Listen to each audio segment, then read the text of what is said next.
You're welcome back, and your comments are welcome. We are live on our social media handles, on Facebook, on YouTube, on X Spaces, and of course on myjoyonline.com. Let's start from the energy sector, because the managing director of the Electricity Company of Ghana, Samuel Dobik Mahama, has resigned.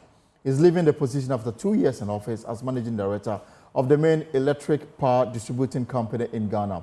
He has handed over his resignation letter to the board of the ECG and gave 2 weeks' notice. Mr. Mahama cited personal reasons for the resignation and thanked the board for the working relationship and the opportunities leading ECG to offer him.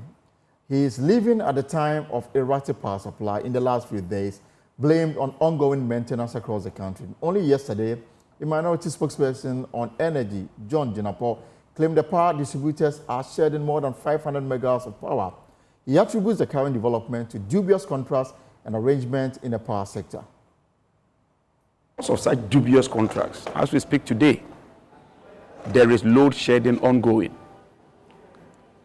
Gridco has been cautioned not to inform customers. Yesterday, there was a deficit of more than 500 megawatts. Today, they are going to shed load, and customers in Ghana will be affected. Talo Ghana has not been paid even $1 for the past 9 months for gas supply to Ghana Gas, and Talo is threatening to curtail supply of gas.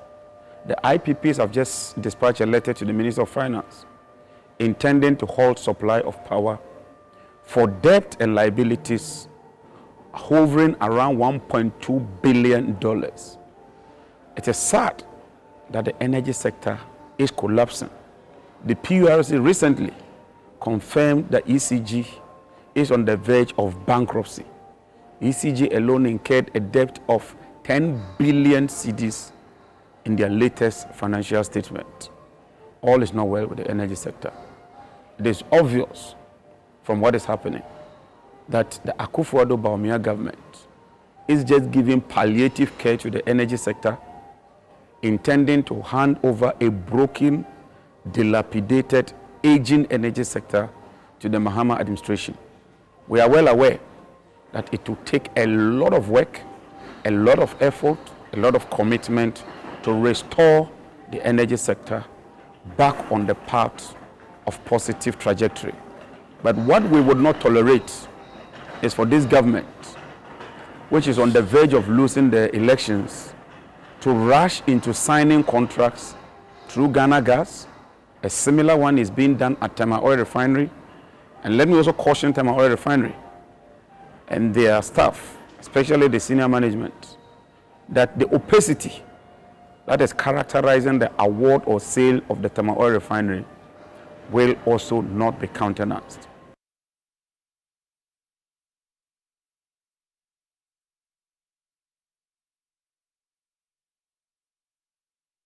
So remember yesterday that news that we broke for you, the resignation of the managing director of the ECG, Samuel Dobik Mahama, citing personal reasons for the action that he's taken. But he will be in office for the next 2 weeks and will be out on the 7th of October 2024. We understand that the board is currently meeting at the ECG office to deliberate on this latest development, and then they will address a news conference after that. But let me take you live to the ECG headquarters, where my colleague James Habeje is on standby. So James, when is this news conference starting?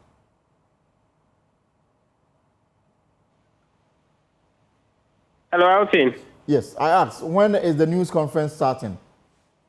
Well, Elton, it is unclear when that meeting is supposed to, the press conference is supposed to start. The original time was supposed to be 2 o'clock, and we got here, and we're still on standby for that meeting to start. What we're picking from some sources in the company is that there's currently an emergency board meeting happening, after which this meeting would come on. Quite a number of issues we're looking forward to hear from the ECG.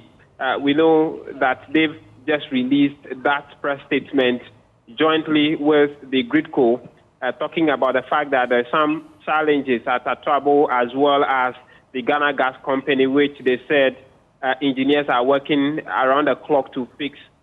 Reason for the intermittent power supply we've seen in the past few days.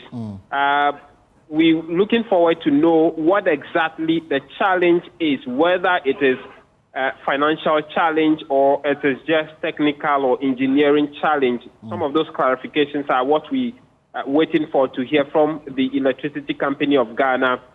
What we're also looking forward to hearing is some clarification on what the ECG board would make out of the ECG director's recent resignation, managing director, some of the big Mohammed's resignation letter, which he sent to the board to consider his resignation in 2 weeks.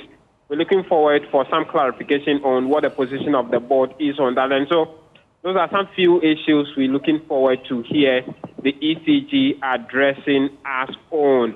As for what exactly is on their table to tell us, we do not know. That wasn't specified in the invitation for this press conference. Right. But we're looking forward to the end of that meeting to see what they'll be telling us. It is still unclear when exactly that press will be happening, Elton. But James, what is the mood there, knowing very well that they will be parting ways with their MD they've known for the last 2 years? What is the mood within the office of the ECG? Well, Elton, it's business as usual. When we came, workers have been moving up and down from one office to the other, going about their duties as they would usually do in a normal day. There's not been much interaction. I tried to speak to a few of them, even off record, but they are all shying away from the subject of the resignation of the managing director. Some would even pretend they do not know. They haven't heard anything about it. And so you are the first person mentioning it to them. And so it's business as usual for them. We know that a few weeks ago, about 2 weeks ago, there is some agitations over the privatization of VRA as well as the Bui power, and which instituted some red claddings of the office here, the ECG headquarters, as well as the VRA office here, the Electrovolta house. Those red banners are still on the stills at the entrance with the inscription VRA not for sale, all on the building. I have seen a couple of workers still with the red claddings around their neck, even as they go about their duties. That's the only recent change we've seen, but as far as workers are concerned, they are here going about their duty as usual. And of course, we've got the VRA executives here. They will join me soon to talk about why they've taken this position against the government-proposed measure between the VRA and the Bui Power Authority. But just we'll come back to you when the news conference is on. Thank you very much. James Aveji is my man at the ECG office. The board is meeting after that. They will hold a news conference to address concerns regarding power supply, and hopefully whether the board has accepted the resignation of the managing director, Samuel Dobe Mahama. Meanwhile, John Jinapor is demanding answers on the $24 million contract between Ghana Gas and a private company for bottling plant. According to John Jinapor, his side believes the contract has been inflicted. I have with me here documentary evidence, and I'll make that available to you, the media, of a contract between this same Ghana Gas and Rockshore for a bottling plant at a whopping sum of $24 million, when a similar plant was constructed in terms of $14 million. To add insult to injury, this company has received 30% advance payment, and my information on the field shows that the company has not executed this work. The work was to be done within 24 months. From 2021 to date, your guess is as good as mine. And yet, Ghana Gas has been obstructed from pursuing Rockshore to either retrieve the monies or compel them to execute this project. So we are on the energy sector this afternoon. We are heavy on the energy sector. And soon we'll take you to the ECG office here in Accra, where the management is expected to address a news conference on several issues relating to energy. the erratic power supply that we are experiencing, of course, the resignation as well. But before we do all of that, also in the studio is another issue, also has a relationship with the energy, but this time it's about a protest. Now, the Workers' Union of the Volta River Authority are stepping up their opposition to government proposed measure of the VRA and Bui Power Authority. Now, joining me in the studio for a discussion, Mauto Hodgson Adepa, right? Okay, now he is the Senior Staff Branch Chairman for TEMA, and Jerry Nelson Nete, also the National Treasurer. So you held demonstrations across the country last week. Yes. So why? I'm sure I was thinking that should end it. Well, no. Elton. Okay, so let me start with Mr. First Mauto. place, okay. Thank you very much and good afternoon. I don't think it was a demonstration. It was a prayer. A prayer to actually not to demonstrate, but we prayed within our premises. We didn't go to demonstrate. As the word you demonstrate, no, we didn't do that. But at least we went in to pray to God. That's it. Jerry, in addition. So, Jerry, why this opposition? Everybody, the world around, I mean, everybody and organizations are put in place so that they can pursue efficiency.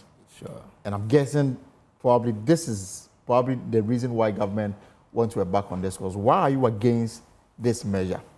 Yes, the government has mentioned in the bills, in the proposed bills, that they want to bring efficiency into hydro generation.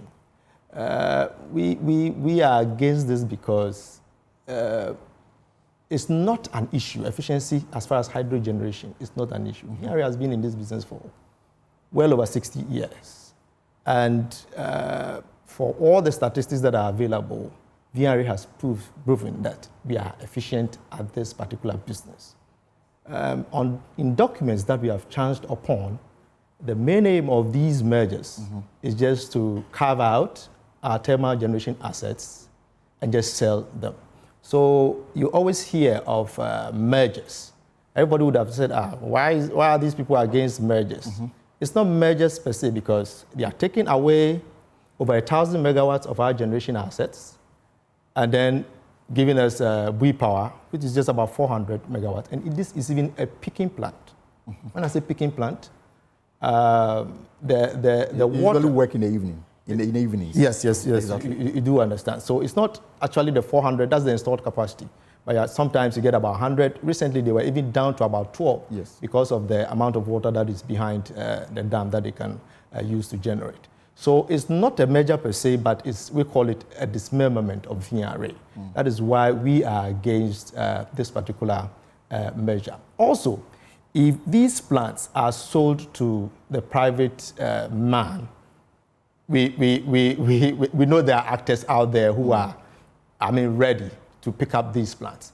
The common Ghanaian is going to pay more for this, for the power, because IPPs, we know the price that IPPs sell today to the ordinary Ghanaian and the price at which VRA sells to the ordinary Ghanaian. It's way lower than what the IPPs do sell. So if it's going to go private, what is the argument in here that it's going to be cheaper? It's not going to be.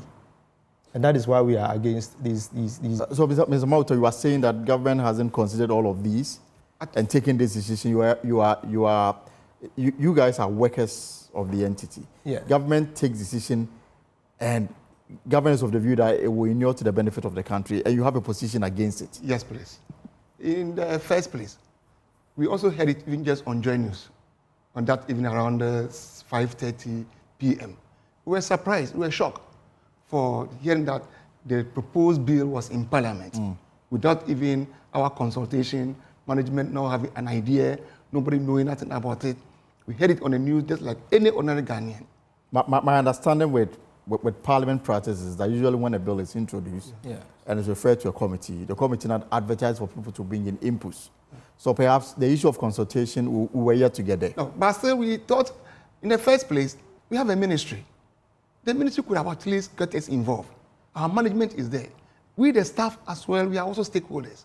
We're also not involved. We're not even asked at all whatever for us to bring our input.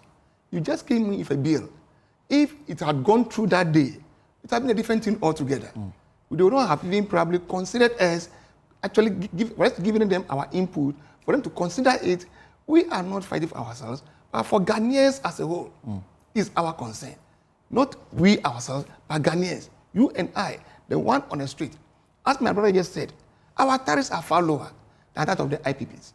Why then do you want to give it out to a private person who will now increase the suffering of the Ghanaians? Will it be to your benefit or to an individual's benefit?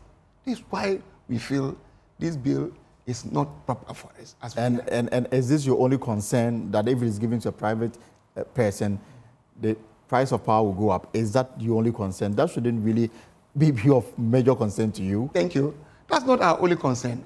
As my brother said earlier, VRA has been in existence for the past 63 years.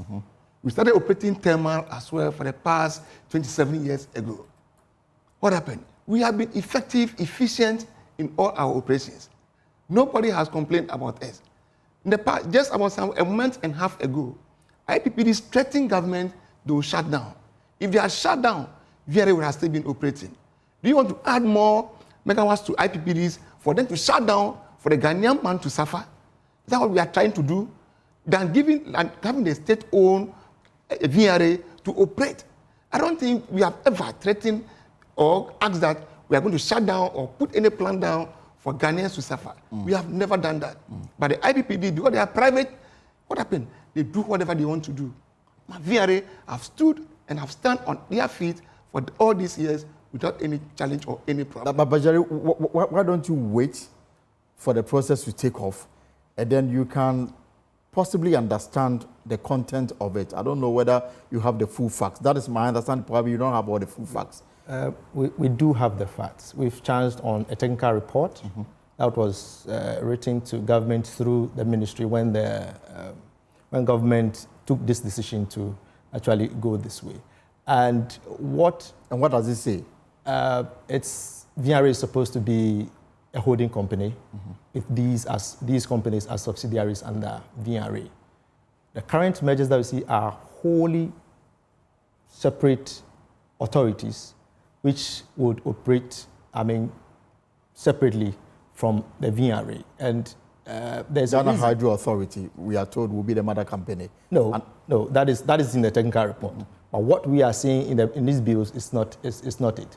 The Ghana Hydro Authority is a separate authority. Ghana Thermal Power Authority is a separate authority. There is no relationship between the two. And technically, that is going to be a challenge for the power system.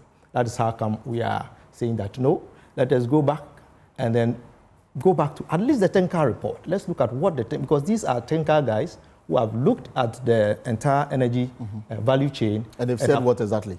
Yes, that's why I said that. They said that VRA should be a holding company with these thermal generation as a subsidiary, hydro as a subsidiary, and the renewables as subsidiaries under them. In here, the companies are related. They are sister companies, and they will work better than what we have here. I heard, just in waiting for this particular one, I was hearing of challenges within the power sector. Of course. The ECG, they put up a statement together with GRIDCO, admitting to what we are experiencing and saying that there's some kind of shortage of gas supply in the system. The reason why we are experiencing the erratic power supply. There are several actors that we need not bring in so many of these actors.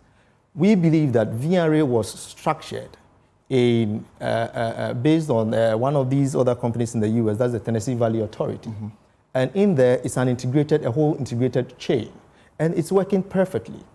These IPPs came in to help, yes. And with that, we had to amend the VRA Act in order to take away even our transmission system from us. With all these arrangements, it brings in some challenges, which affects the entire power system. Now, if we have to even go to GRIDCO and then do something, we have to go through a whole different chain. Hitherto, it would have been just at a phone call, say, okay, can we do this? Can we do A? Can we do B? Can we do C? And quickly, it's seamless. But currently, with all these actors, we have individual interests in there. I've seen GRIDCO, ECG send some notice to the general public that there is power shortages. We know what we know. Okay. We cannot say everything on air, but we know that it could have been better. But for some of these independent power producers and individuals having interest in there, it wouldn't have happened this way. At least we know that ENI, they're having challenges from the supply side of gas, but especially even our Umasu plant should be online today. But we claim that there are power challenges just because of a challenge. I'll come back so that we can talk about that as well. And then also want to ask you, so what is next after your step-up protests across your operating areas? But let me bring in Edward Bauer. He is a member of the Mines and Energy Committee of Parliament. Mr. Bauer, good afternoon. Welcome to the Pulse. Good afternoon, Elton. How are you? I'm great, and it's good to have you here. So we're having a discussion around the energy sector. I have in the studio some senior staff members of the VRA. They have their own concerns. But this afternoon also, we are dealing with a very important issue, and it relates to power supply. Now, there are two issues here. Now, there's an admission that there's shortfall of gas in the system. The reason why we are experiencing some intermittent power supply in some areas, operated by the ECG. There's also the resignation of the MD of the ECG. And as we have been told, the board is in an emergency meeting now, after which they will address the media, they will address a news conference to tell us the way forward regarding two issues: the resignation of the MD and, of course, what the board is doing to deal with the shortfall of gas in the system. What is your reaction to the two matters that we have on our table this afternoon? My first reaction is that it's unfortunate that for a country that has the capacity to, as it were, ensure that there's reliability of supply of power to its citizens, that we still find ourselves in the way we do. It is just because of the fact that beyond just not being very smart with the way we manage the sector, it has also been bedeviled with corruption and what have you. And I'll explain to you why. So first, for the power crisis that we have now, maybe the shortage of power supply that we have now, basically it's a question of fuel. Now, Gridco and then ECGs, they had a joint, press statement that was issued yesterday. Right. Where they talk about the fact that there's shortage of gas coming from the Ghana Gas Company. And besides that, also, of course, ENI will also know that they are producing less than their capacity. So therefore, there's a shortfall. Even as a country, when we have all our gas supplies intact, for example, getting all the full complement from ENI and that of Ghana Gas, we still have a deficit of about 50 million scarf. And so and that usually is augmented by Nigeria and then some pitches of LCO for some of the plants that can run dual fuel. So to have a situation where even these ones that even at their full complement, we are unable to get indigenous gas to power all our power plants, it makes it a bit difficult. But look, my brother, I have consistently stated, and Elton, I think that in some previous interviews that we've had, I have indicated that we're just living in on a time bomb. That irrespective of whichever government wins elections on December 7, 2024, that party coming into government in 2025 January will walk straight into a power crisis, because this is a sector that is bedeviled with debt. And I'll explain to you. So now, you recall that and I'm just trying to dovetail that to the ECG's MD's resignation. Right. You recall that just last week, there was a statement that was brought up, that was issued by PURC, right. Even though later on they came and gave some further and better particulars as to the basis for their statement. This statement actually emanated from ECG. And it is because of the fact that, look, if you look, when ECG is unable to account for the power they procure from all the generators. Now, even with the small that they have, they collect as a result of sales to you and I as customers, they have a challenge in even accounting for that. So as a country, and this started the latter part of John Mohammed's government and the current government's issue, that we form what we call the cash waterfall mechanism. The cash waterfall mechanism has two levels. They have what we call the level A. And the level A is made up of the IPPs and WAPCO, or WAPCO transmits power from the western part of Ghana to the eastern enclave, where most of our thermal plants. Right. So they are the category A. So what it simply means is that when the money comes, they will have to be dealt with first. And now, and the truth of the matter is that if you look, let's just suggest the IPPs. If the IPPs, for example, invoice ECG, the amount of money they are supposed to pay on monthly basis, ECG is unable to meet it.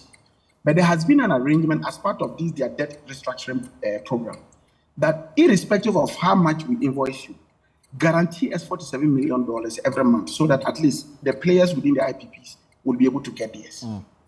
And that on the same strength, they would, WAPCO, of course, obviously will be dealt with. Now, you have a situation where even beyond just that, the remainder, assuming the ECG were collecting, assuming that their collection rates were very good, if there's a collection rate, let's assume that even their collection rate was around 90% or thereabout. What would then happen would be that after they have settled the category A people, the remainder will now be used to distribute among the category B, which is made up of the state-owned agencies within the energy sector. So VRA, Bui, and what have you. Now, because usually the amount that will be left for the category B, there is a shortfall. It will not meet the amount that has been invoiced ECG by these state-owned agencies. So the arrangement usually within that mechanism is that government of Ghana then, that central government, will then augment that with about usually it's between $200 and $300 million Ghana cedis. In fact, if we check, according to the PRC, the Ministry of Finance under this deal is expected to top it up with $10 million, but that has not been happening. Yeah, so that's the argument I'm just trying to make to you. So if you look at the arrangement now, one, ECG is not able to collect enough even to take care of the category A players. The category B, they don't even get anything. Now, government of Ghana, who is supposed to augment this shortfall with their part of the contribution because of the losses of ECG, and because government of Ghana is the sole shareholder, and therefore they will have to step in when the company has a problem. And two, by virtue of the fact that government of Ghana itself is a user of power, and therefore all the MMDAs will also need to be able to also pay for their power. And most of these companies or these agencies do not actually provide budgetary lines for energy costs. And so because of that, government is supposed to do that. Over the period, government has not been doing those things. So you see that Bui currently has challenged financial issues. You see that GridCo has issues. You see, in fact, VRA equally is supposed to have issues. The lack with VRA is that they also have a component from foreign sales of power, and therefore the foreign exchange they get a bit put them in a better position as compared to other companies within the energy sector at the category B. And so these were the reasons why PURC, and for that matter, the immediate past MD wrote to the presidency that if you do not do anything about this, the ECG and other companies will have to file for bankruptcy in any case, virtually. Because I have always stated that if ECG, for example, were to be a private company, it shouldn't have been in existence by now. It should have filed for bankruptcy and disappeared. Okay. So because of all these are the challenges that have created all these problems. So yes, the problem that we have today, and look, Elton, I tell you one thing, and I have had this banter with Ghana Gas. Do you recall that just a few weeks ago, Ghana Gas went through maintenance regime? I don't know that you know about it. Yes, of course, the issue is statement to that effect. Yes. Yes. And even though the cost, they have not been transparent with the cost, our insider information seems to suggest that the cost for even the maintenance was hugely ballooned. Even with that. But how much? How much if you have the figures? Yes, I had indicated, because my source had indicated that it was around $35 million. For the maintenance? For the maintenance. And when I confronted the Ghana Gas CEO at a parliamentary committee meeting that was just held about 2 weeks ago, he said it was around 5.something million. I needed evidence of it. As I speak to you today, he has not been able to provide the evidence. Okay. Meanwhile, Ghana Gas, the asset that is at trouble now is not also fully functional. Talk to the members there, and they will tell you that there is a technical problem still even with that. And so every bit of our energy sector is being, if you like, suffocating under debts and under, inefficiency. But Mr. Bauer, if you can hear me, because I understand that you need to move on. Yeah, I can hear. Yeah, so a few issues came up. Yes. I mean, yesterday, the resignation of Samuel Dobek Mahama, I don't know what you make of. He's just one person. His resignation, obviously, will not automatically resolve every challenge ECG is facing. Now, because you referenced the PRC letter, the PRC, in making its own recommendation to the minister and, of course, to the President of the Republic, make reference to examples around the continent, Kenya, Uganda, and, of course, Tanzania, where their involvement of private sector in some aspect of the operations of their public power producer turn things around. I don't know if you support this partial privatization, if you like. And now that Dobek Mahama is out of the way, leaving office effectively on October 7, the board is meeting and to tell us the way forward. What should happen now? You know that this was exactly, you see, what the prescription that PRC gave is not new to Ghana. You recall that even under John Mahama, just the latter part of it, we took advantage of the Compact 2 and said that we're going to use that to take care of the power sector, particularly the distribution end, which was the weakest link of our, if you look at the three functional zones of the power subsector. Now, you also recall that the basis for that was that, look, we were supposed to first make sure that we improve on the infrastructure of these particular utilities, and then leverage on private sector capital and private sector expertise to be able to improve on the efficiency of ECG and, of course, the other utilities in any way. Right. This was exactly what we started with, and then we handed over to this government. Just based on simple procurement under the PDS agreement, we lost $190 million. And two, we also failed in getting private sector to come in to play a role. So the prescriptions given by PRC is not new to Ghana. The only reason why it is not operational today, and we are having this conversation, is because a group of people from one family wanted to benefit from it, and we lost money for that. And the most painful part of this whole story is that just 2 weeks ago, we then had to engage the IDA, the International Development Agency, for a loan of $250 million with an interest to perform the role we're supposed to use, the $190 million. That was free. That is the situation that we have. So the prescription of PRC is something that Ghanaians would have even, maybe the power sector would have been even one of the early people to implement this. And you know that it forms part of what we call the power sector reforms. That was supported by the World Bank. That talked about the fact that diversify, the distribution end, diversify the generation end, let the transmission end be neutral and be state-owned, so that there will be a level playing field for both the distributors and the generators. This was part of the power sector reforms that was initiated under the NDC. So there's no big challenge within that particular sector. I don't know whether I'm making sense. And briefly on the resignation of the MD and the way forward for you, especially. So first and foremost, he didn't perform. If you came into a government, if you came into a utility, and in that particular utility, your losses have moved from roughly around 1.something billion to about 10 billion to about 10 billion in 2022. You didn't even have a business staying there.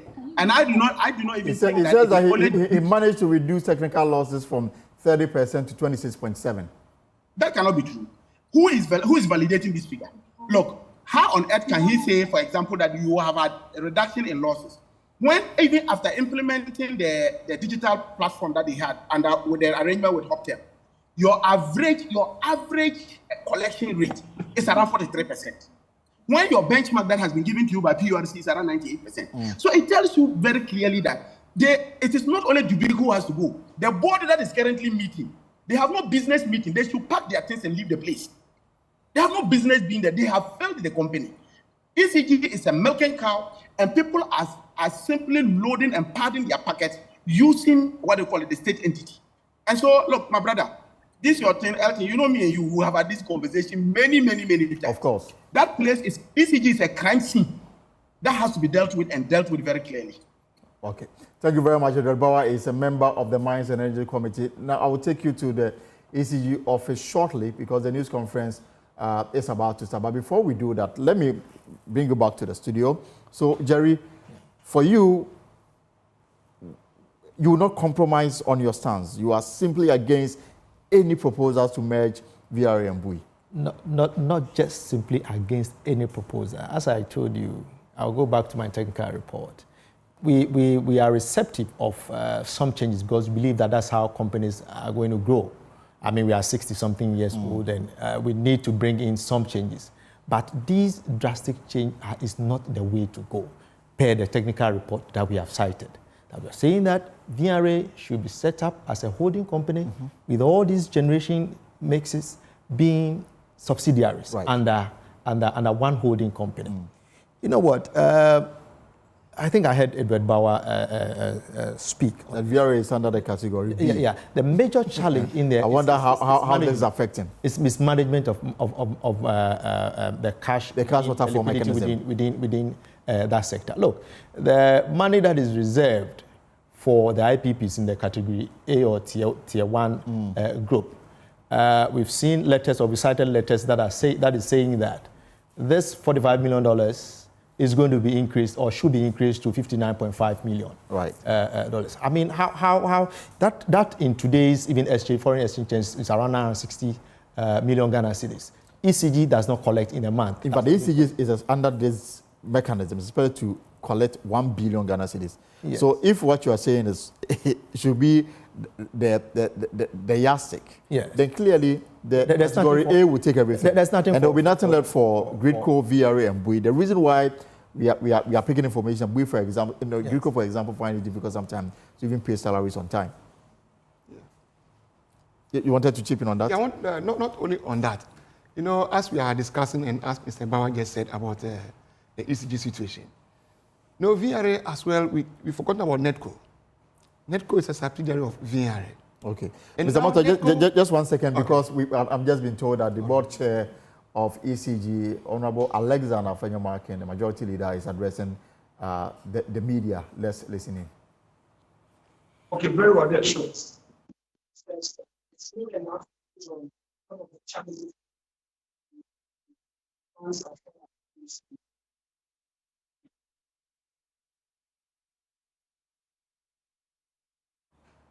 Right, so we'll take you back. We are facing some technical challenges with the connection from the ECG head office and here. We'll rectify it and take you back so that we can hear the position of the board on the resignation of Samuel Dobik Mahama. Mr. Moto, you were making a point. Thank you very much. As I was just saying, now NETCO is part of VRA or a subsidiary of VRA. Now we know the challenge ECG is facing now. As part of the proposed bill, you want to merge ECG with NETCO. NETCO is a vast area. ECG is unable to even collect their small debts around a certain area. But if you add NETCO to it, can they manage NETCO, which is very vast, with its challenges, which NETCO VRA is able to manage up to now?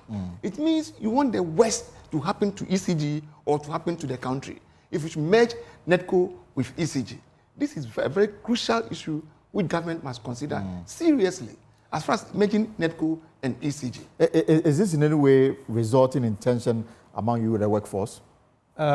In fact, our workers, we are on the job. We go to work every day. We do our work as is expected of us. At break time on Wednesdays and Fridays, we do, our prayer sessions, where we just try to bring these things up. We're going to step it up if we don't get very good response from the government. We know Parliament is in recess. Yes, we'll be back in October. Yeah, we're back in October. So, when you say you're going to step it up, what exactly will you be doing? In fact, it's best. Sometime back, somebody asked me this same question. I said that when you're playing cards, you always have to keep your cards. You don't. You can't disclose your cards, all your cards on the table. So, but we have series. What I can tell you is that we'll do possibly a presser before Parliament comes back into session, and then we hope that by that time, because we petition the presidency, we petition the vice, the speaker, and then other important players within the sector. And we hope that government is going to rescind this decision, these bills will not see the light. And have you gotten a response from the sector ministry, the presidency regarding your concerns with the proposal? Not. Just the little wind we've heard is that he is likely to meet us sometime next week. And we hope that... the president? No, not the president, the sector minister. Okay. The sector minister. So we hope that within that meeting, we're going to put all our issues across, and then we're going to have a dispatch. But if there are challenges with the running of VRA and government approach is not what you accept, then how then do we make it even more efficient? We've said that on this table that it's not about efficiency. It's about management of cash within the sector. And because you are the money man, and Edward Bauer's concerns, ECG is about to address any conflict. Obviously, we'll touch on the cash waterfall mechanism. Gridco, they've made it clear that they are suffocating under debt because of ECG's inability to collect and pay them. What is the story with VRA? VRA is suffering same. The only relief sometimes we get is that we have, as he mentioned, NETCO, where we sell power to, from the Bronga-Hafo areas all the way to the north, the Tamale, Boga area, Boku area. So it helps a little bit with liquidity. But other than that, VRA, what about export of power? Yes, we do some exports. You remember the president there was a directive when we were having the power issues that we should come down, and then as such, we have reduced our exports, but some little exports do go. There is some conversation too in there where we know independent power producers are also interested in the export market. But I always ask that, okay, why did the IPPs come into being? Why did they come into Ghana? They came into Ghana to help the energy sector. So how come they want to stay in Ghana, use Ghana's gas, generate and sell to some other people outside the country? That is a question for us all within the sector and then the industry to really digest, think through and find solutions to some of these things. Individuals should not benefit from the national cake. Everybody needs to benefit from that. Mr. Mato. Yes. In addition, one, as we are discussing about these IPPs as well, and as they wanted to move to the export market, one, their arrangement is take or pay. What it just means simply is that... Even if you don't use the power, you still have to pay for it. If you don't use the power, you still pay for it. What kind of agreement is this? Do you want us to add our thermal plants to them? So when they don't even use the plant is available, the individual in your homes, in your offices, you must keep paying more for that. Is that what you want to do? This is the question you should ask them. Unlike VRA, the one you actually take is what you pay for. If you take 5 megawatts, you pay for under 5 megawatts. But in the IPPDs, who are actually operating now, theirs is that you take or you pay. Is that either you operate, you don't operate self, we are compelled to pay you. Government ECG is compelled to pay you. That's why at the end, ECG has so much debt to pay because of this take or pay. It's the another major challenge which we must all try to deal with. But if you want to add the thermal to them, it means that the worst will happen. As we are now complaining here and there about ECG unable to pay, it means they're going to add more thermal to it. Abuas will be added. Thermal have 2 plants, KTPS and TTPC will be added to it. How can they manage it? And you will add Kumasi to it. You can see the challenge ahead. But what is happening to the Kumasi plant? The one at Angumaso. It's suffering same, the gas. The gas challenges that we are having. But as I told you earlier on, it's supposed to work. We are supposed to have gas. We are supposed to have gas, at least with even the challenges that the Angumaso plant is supposed to work. But because of selfishness, because of some individuals who are within the system, you know a lot about it, but if you know the kind of arrangement with a gas pipeline that is moving from the west all the way to Kumasi, you would understand what I'm saying. People are not being truthful and not being fair as far as the management of the pipeline is concerned. But maybe that is another conversation for another day. Yes, because of that, we are having challenges. So there's actually a constant supply of gas. That plant won't work. Basically, that's why. If there's constant supply, yes, without constant supply, the plant won't work because so since its inauguration up until date, it's never worked. Oh, no, it's worked. It's been working. It was just shut down, I think, in September 20th. Just September 20th. But I'm saying that there is gas in the pipeline. It should work, but those who claim they operate that pipeline They have questions to answer. They have questions to answer because they want to. We are about to wrap up. There is one of the IPPs that is currently an operator of a gas pipeline. It's a generator. And it's getting, I mean, very cheap prices for Ghana's gas as against what all the other players pay. So that is for me, it's a serious challenge, and it's something that we need to have a discussion around and then see how best we can. Have you raised it as VRA, as an entity? CSOs have raised it. Your guys have raised it before. I mean, the netback pricing, what GENSA pays. I mean, GENSA pays for the gas. I believe you are very much aware of that. And that is one of the reasons that is affecting the plants now. Yes, we have gas challenge, but I'm saying that Awomaso should be working. If you ask me, Awomaso should be working now. Okay. In wrapping up, so as we begin, yes, Mr. Malto, as we begin to wrap up. As far as the gas is concerned, you know, we actually signed an agreement with WAPCO, and that's the West African gas pipeline. Exactly. What happened? If you give our thermal out, who actually controls it? Our VRA, who signed that agreement. Currently, we receive gas from Nigeria. That is why our plants today are currently at even TTPC is working. By 4 p.m., KTPS at Tema will pick up as well at Bui, will pick up. Whilst others are down. Sometimes we have to streamline things and make sure government does the right thing. Not to only have interest in privatization, giving it out. The state also needs to own something. How many state institutions from Nkrumah time are still existing up to today? Can you tell me, Elton? But VRA, we should be praising the engineers, all stars, for all that we are doing so far for Ghana from day one till now. All right, Jerry, so as we wrap up, what will be your final take to your colleagues who are listening and, of course, to government officials? What I would tell my colleagues is that they should, as we've said as leaders, that our red bands are still up. We are not coming down until these bills also come down. So they should remain resolute. Everybody should be at his desk and do his work. And we'll be getting back to them as to the series of activities that we want to put in place as we see the situations change. We believe that government will listen, and then let's go back to the drawing board. Even before these things go to Parliament, we need to have a discussion around it and see how best we can carve out acts that can assist or help the entire value chain. One other thing that I mentioned, a 59.5, the increase of from $45 million to $59.5 million, is just because Asogli is coming online, and then one other plant is also coming online. I mean, just for their capacity charges. That is how come ECG is requesting that they increase the money that is reserved per month for these IPPs from 45 million to $59.5 million. That is what he spoke about. I mean, the take or pay arrangement. Because of that, we have to increase that capacity charges for these IPPs. Okay. But I'm saying that when VRA controls the thermal bit, I mean, we just have a little around 50% of the power market within the country. And I mean, we are going to manage it, or we'll be managing it best.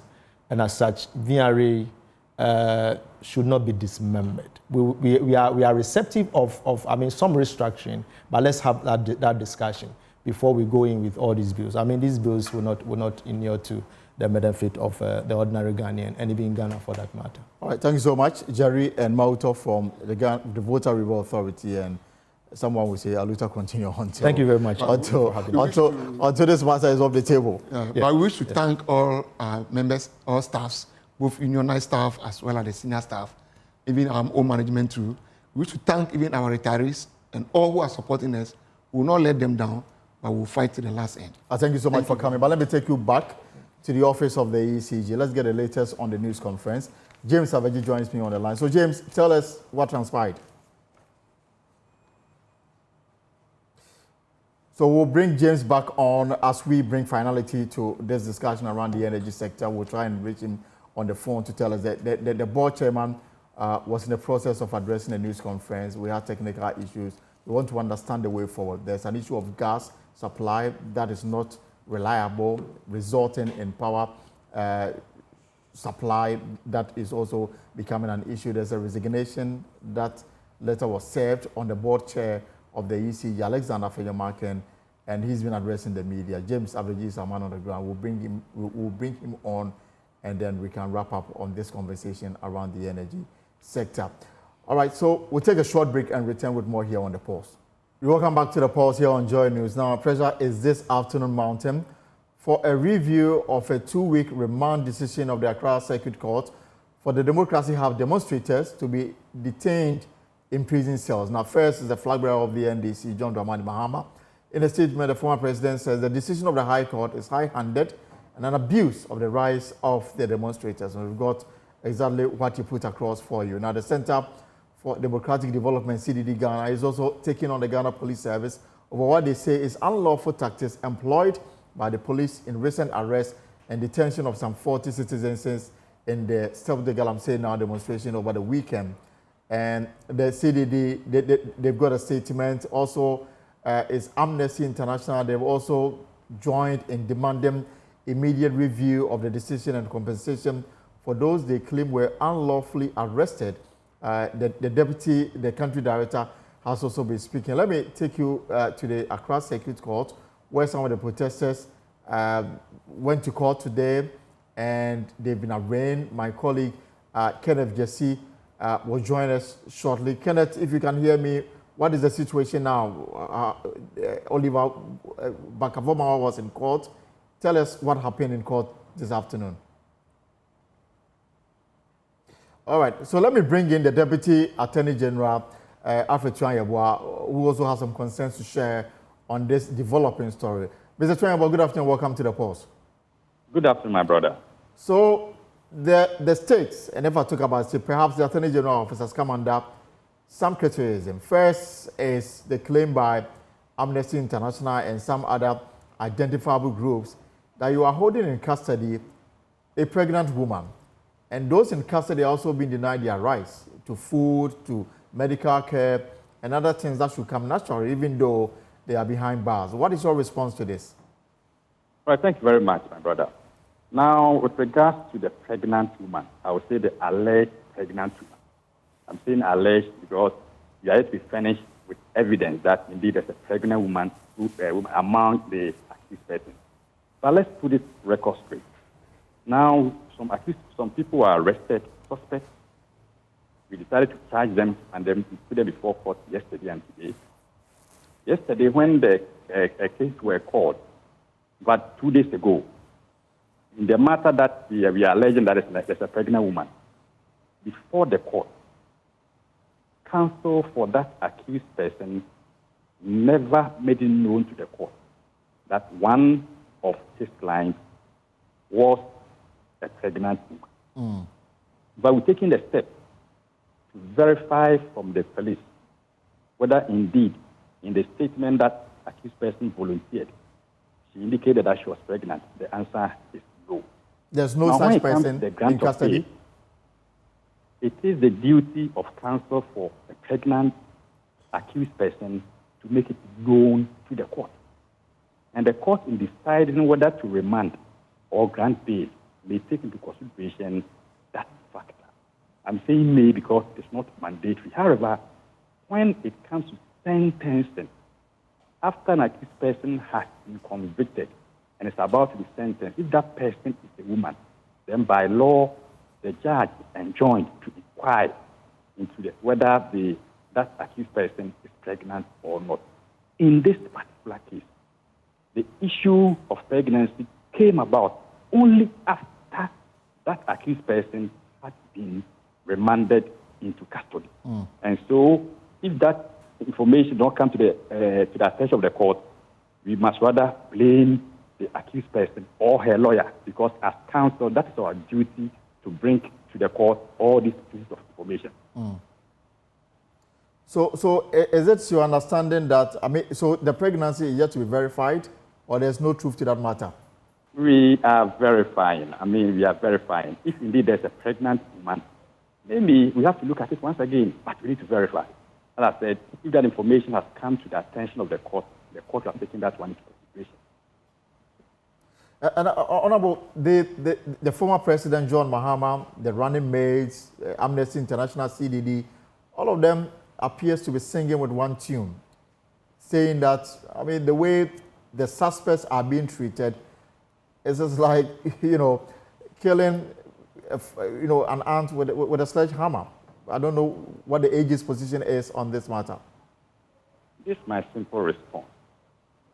Ghana is governed by laws. And so far as those laws are existing laws of the Republic, we are supposed to go by them. Now, what is the position when someone is arrested? When you are arrested by the police, you are taken to due process, and the police may admit you to bail or within 48 hours produce you before court. In this particular case, that we decided to put the accused person before court, not somewhere in the bush, not in someone's bedroom, but in a court of law. The accused persons had counsel. They put across their case. The Republic also put across its case. Then the judge, who is mandated by our laws to decide on the matter, decides that the accused person should be remanded, unless we are saying that Ghana should not give the power to remand or grant bail to judges. That's why we can make those arguments. Even in the advanced world, are we saying that the judges don't have the power to remand or grant bail? So Amnesty International and all those who are making those points, if they can point out to me personally that the court has done something untoward, perhaps we can look at it in any event. If a court even errs, granted the court has even erred, what do? Due process dictates that you go after, you appeal. But those calling that as if the court has not done what is expected of it is something that I disagree. That is not right. We are a nation of laws. We must go by the laws of the land. We are not saying that people should not have the right to demonstrate. It is a constitutional right. It is a fundamental right. Okay. But that also does not mean that in so doing, you should also step on the rights of others or disregard the public good or the public interest. People should take a look at Article 12 of our Constitution. We have all the rights that we enjoy, but every right that we enjoy is subject to public order and public interest. And so, if you want to demonstrate, and then you have to demonstrate from point A to point B, make sure you demonstrate in accordance with law. In terms of the police, how they handle them, I'm yet to see any evidence where the police can be accused of manhandling or maltreating those who were arrested. Sometimes we start to just launch out to rumors. Okay. People try to say things and we think that is the actual position. Let's wait. I understand that someone even filed a petition before the Commission on Human Rights. Let's wait and see.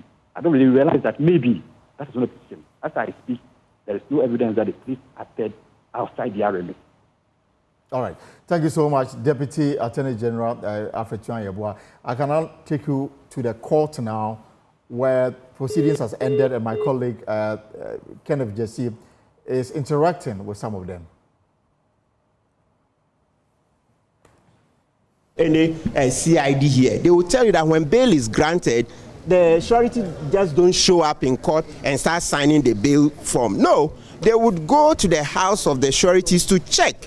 And also by practice, they check the homes of the accused. So that's a no-brainer at all. It's a no-brainer, I'm telling you. Verify from an experienced CID. When we say CID, that's usually the investigators of the cases. Do we have to wait 2 weeks, or something can be done for these persons to be released? Yeah, a lot can be done. So there can be either one, abridgment of the time for the hearing of the case. That's to say, instead of if, we can bring a fresh an application to this same court to explain why the hearing should be moved forward. That's brought before the if, maybe by 1st or 2nd of October, or a fresh application, we call it repeat application, can be made to the High Court. There's a case of a pregnant woman that has got a lot of people talking. The Deputy Attorney General has said her lawyers didn't do well by bringing the information to the notice or the attention of the judge. Do you think this response is enough, or the state can do more for this particular person? It's certainly not enough. It's a mockery. The Deputy Attorney General says so. Which one of them? Tia Yeboah or the? It's a mockery. I'm surprised that Mr. Tia Yeboah would say that. What did they see as an officer of the court when he saw the pregnant woman? What did he think? What did he think? He says that the state didn't know. Yes, They and now they've been told. You know, there is a case where a judge gave a very harsh sentence, an unlawful sentence, last year, and the Attorney General himself did the appeal. So let ECG MD hear that his boss, Godfred Dame, even did an appeal for an accused person when the sentence was unlawful. So in the same way, once they heard that this opim for a pregnant woman, they are supposed to do the same thing. The same thing. They should be the ones rushing back to the court to ask for bail for the pregnant woman. Thank you.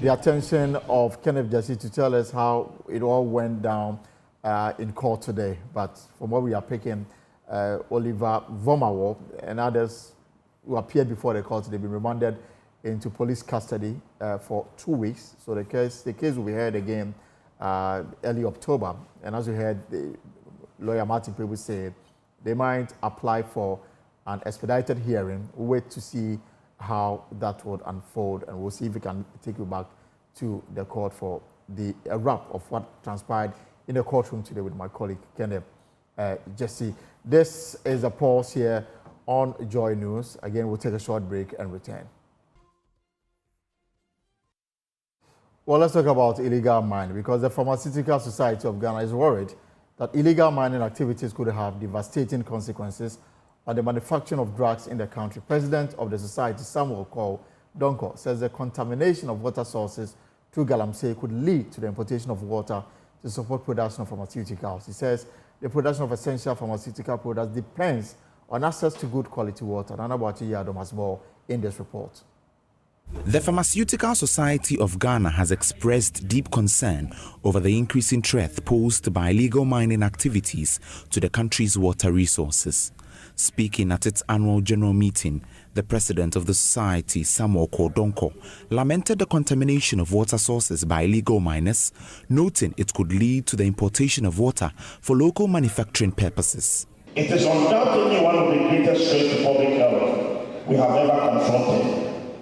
The activities of illegal miners, in particular, have devastated our water bodies, making it increasingly expensive for pharmaceutical companies to treat water for the manufacturing processes.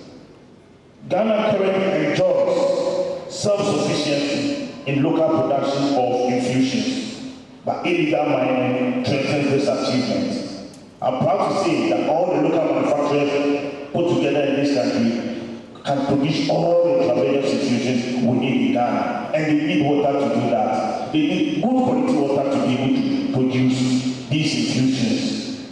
If this environmental degradation continues, we may soon face the grim reality of importing water to support our local manufacturing industry. The pollution from these mining activities is so severe that expensive technology is often required to treat the water, which will contribute to the high cost of medicines. Presidential Advisor on Health, Dr. Anthony Insia Asari, indicated that measures are being instituted to curb illegal mining activities to enhance local production. There are laws which are in this country. We will make sure that those laws apply. But the fight against Galamsey or mining or illegal mining is a holistic fight. Everybody should be on board. So we are calling on everybody, including all the political parties, where the major one, to put their signature under a document so that together we all work together. If you remember, we were almost there in 2020 until some other people went and go to the Galamsey site and said that, when you come back, we will make you do your mining and all this.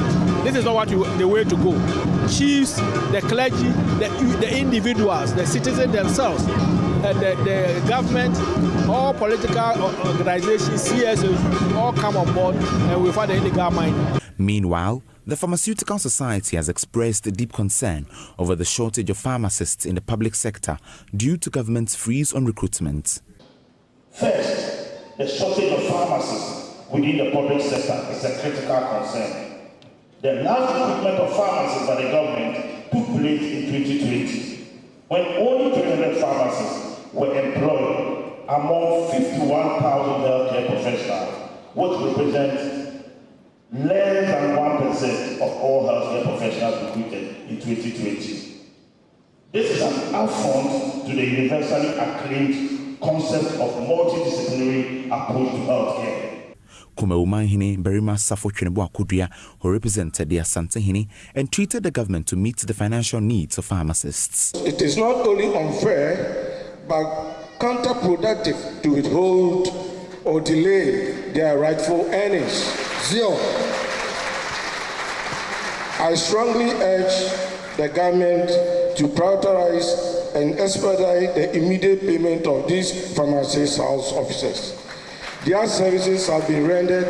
It is time they receive what is owed to them. For Joy News, Nana Boachi Dankwa Yadom, Kumasi. We will stay with illegal mining because we'll take you to the western region where there's been some development. Some women in Ewusieja, a community in the Hunter West municipality of the western region, have resorted to using aluminium sulfate, commonly known as alum, in an attempt to purify water polluted by illegal miners for domestic use. Beyond the hidden health risks posed by this chemical, women and children in the town are also experiencing skin irritation after bathing with the contaminated water. As part of Joy News' series on the 1st of Galamsey, we take you to Ewusieja, where the Butri River, the main source of water for the community, has been severely polluted by illegal mining activities. Erasmus Aridonko has more in this report. The Butre, a once clean water source serving the water needs of Ewusiejo, Hotopo, and surrounding communities, is now a murky, poisoned river flowing like a plague through the Ahanta West community. But many, like this woman in towns like Ewusiejo, have few alternative sources of water due to pollution from illegal mining for gold. The rain doesn't rain, you won't get water in the well. You see that the water will finish in the well, you go, you won't get water to fetch.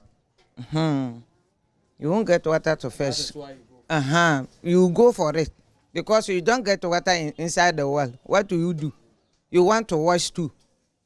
So you go and fetch it and then use the alum and then you use it to wash. Because of the mud, the Galamsey mud, you can't use to do anything unless if you take and wash alone. Some have resorted to fetching water from the polluted Butre River. They mix it with aluminium sulfate or alum, a water clarifying chemical sold commonly in provision stores in the town. They wait for the suspended particles to settle and the cleared portion is then separated for domestic use. Our testing of water samples from the Butre River at Ewusiejo registered 0.341 milligrams per liter for arsenic and 0.147 milligrams per liter for cadmium. This is an increase of 582% and 194% compared to the World Health Organization standard of 0.050 milligrams per liter. Aside the hidden dangers of using the cleared water, the women told us they get skin irritation when they bath with the water. We use the same water for bathing, but the chemicals in it are causing skin rashes.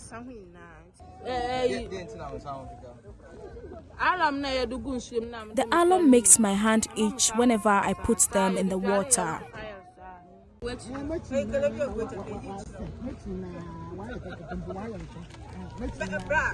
Reporting for Joy News, Erastus Asaredonko, Ewusiejo, Western Region.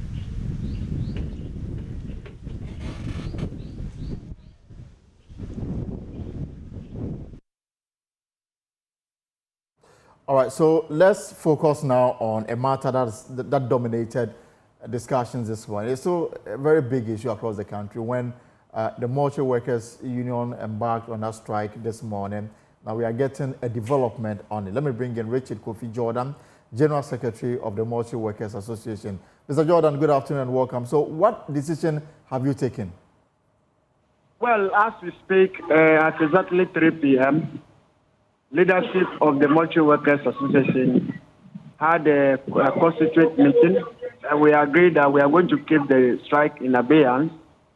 Government, yesterday, after meeting government, they wanted 2 months up to November ending for them to be able to resolve all the matters we have raised. We thought otherwise. Thought that they had 4 years and they were not able to resolve them. So we have given them 2 weeks, starting from today to the 9th of October 2024.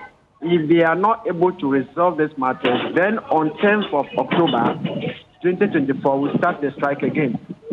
So as of this very moment, you've called up the strike?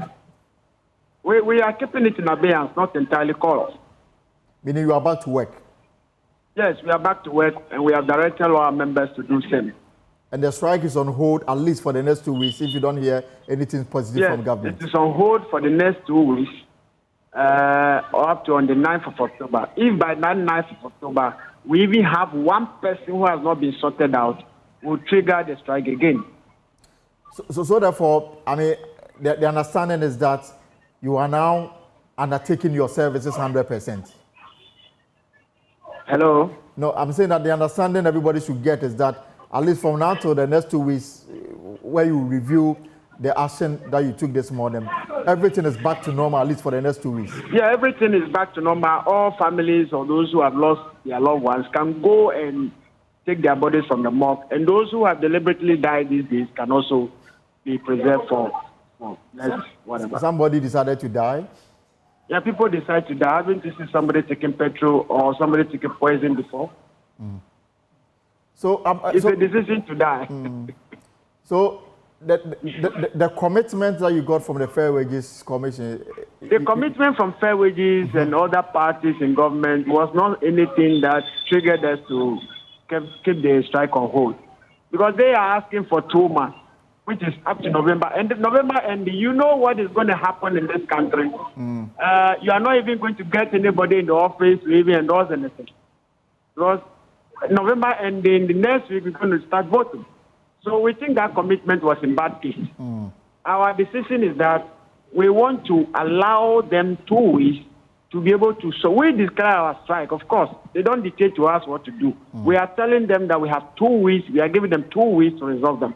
If by 9th of October, they are not able to do that, then we trigger it again. And this time round, it will not be a half day. It could be so many days. Okay. So 3 issues that you are demanding: the provision of PPEs, salary issues, and of course, clearance to recruit new members. Which one are you getting immediately? Hello? I'm saying that the 3 issues that are your demands. 4 issues. The 4 issues. The PPEs, yes. Are you getting the PPEs now? Because that, I'm sure, can be provided. The PPE is not actually is not negotiable. So that is immediate. Right. Every facility ought to provide it now. It's not negotiable. It's unfortunate that we are talking about it. But the most important issues which we think must be handled between now and October 9th is a provision, our coronavirus allowance or whatever bonus, our salary arrears, and that of the financial clearance. These 3 things ought to be sorted out between now and October 9th. And you are firm in your conviction that government will, for the first time, work to in fact, it is that mistrust. That is why we're saying that the 2 months they are giving us, we are not going to buy it. They wanted 2 months. We are no more trusting them to do what they promised. Of course, they have promised severally and they have failed. 4 years down the line with the same promises. So we are not giving them our timeline. Instead of them giving us timelines, we are not giving them timelines. If they fail, we trigger it from 10th October. If they fail, we trigger it ending. If they fail, we trigger it first week of November. If they fail, November ending, we trigger to first week December. We are no more afraid of anything. We shall exercise our rights as guaranteed by the Constitution. Right. No one is above the law. So as you speak, Mr. Jordan is back to work. We are back to work. We have directed our members to do same. And we are also directing you that your loved ones that you have, you can go take them and bury peacefully. All right. Thank you so much. Kofi Jordan is the General Secretary of the Mortuary Workers Association. And the news this afternoon is that after meeting with the Fair Wages and Salaries Commission, they decided to put on hold the strike action for the next 2 weeks, hoping that government will meet their 4 demands. And if that is not met, they will escalate the strike. This is your election headquarters.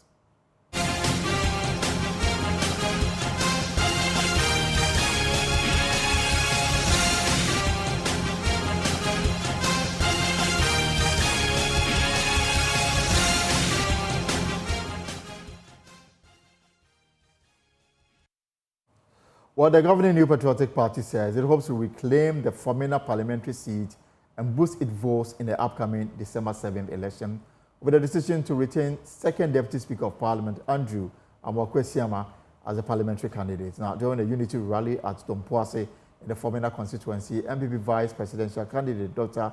Matthew Opoku Prempeh called on party members to forgive past grievances, unite and work together in the interest of the party. The unity rally in Dompoase marked the beginning of an intensified effort to secure a decisive victory for Dr. Mahmoud Bawumia and Andrew Esiama Amoako, who in 2020 won the parliamentary seat as an independent candidate.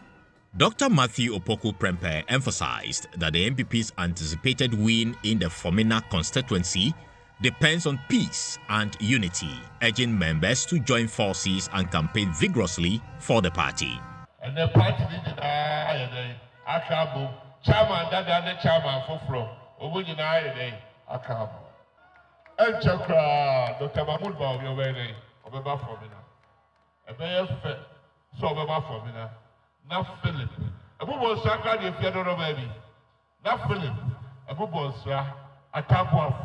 Obunina koke siama ho no major platforms no major page siama de Dr. Mahmoud Bawumia ansa besemo obidim ye cheme den ebesi ti besemo mo ba nyina mo fa do na enkofi enkoka se ene de formula ya kan mo abo ye vote never to say boom boom boom. Dr. Opoku Prempeh appealed to supporters to fully back Esiama in his quest to retain the Fomena seat for the NPP on December 7th, noting Esiama's ongoing support for the party in parliament. House to house, and some back on room to room, trot to trot,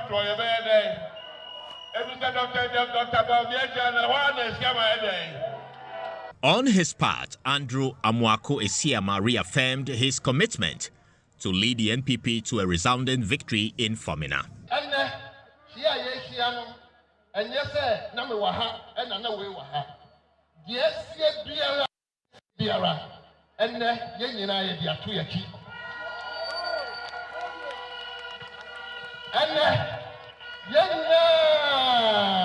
Yasa abafie na ye bafie e pan from koso na ye bachechi fie no amafie no aye konkon eno ene me gina ha maka se yanya bibinti e bia yakti nyema bia se amwo bibinti o manti nyema bia se wo bia se utie papa ene ye abafie.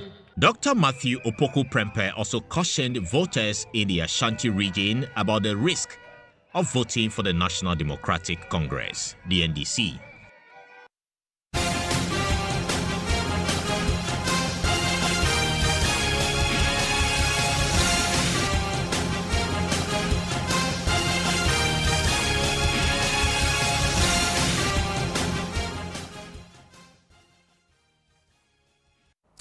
Well, that's our show for today. But for more stories, log on to our website, myjoyonline.com. So it's on myjoyonline.com.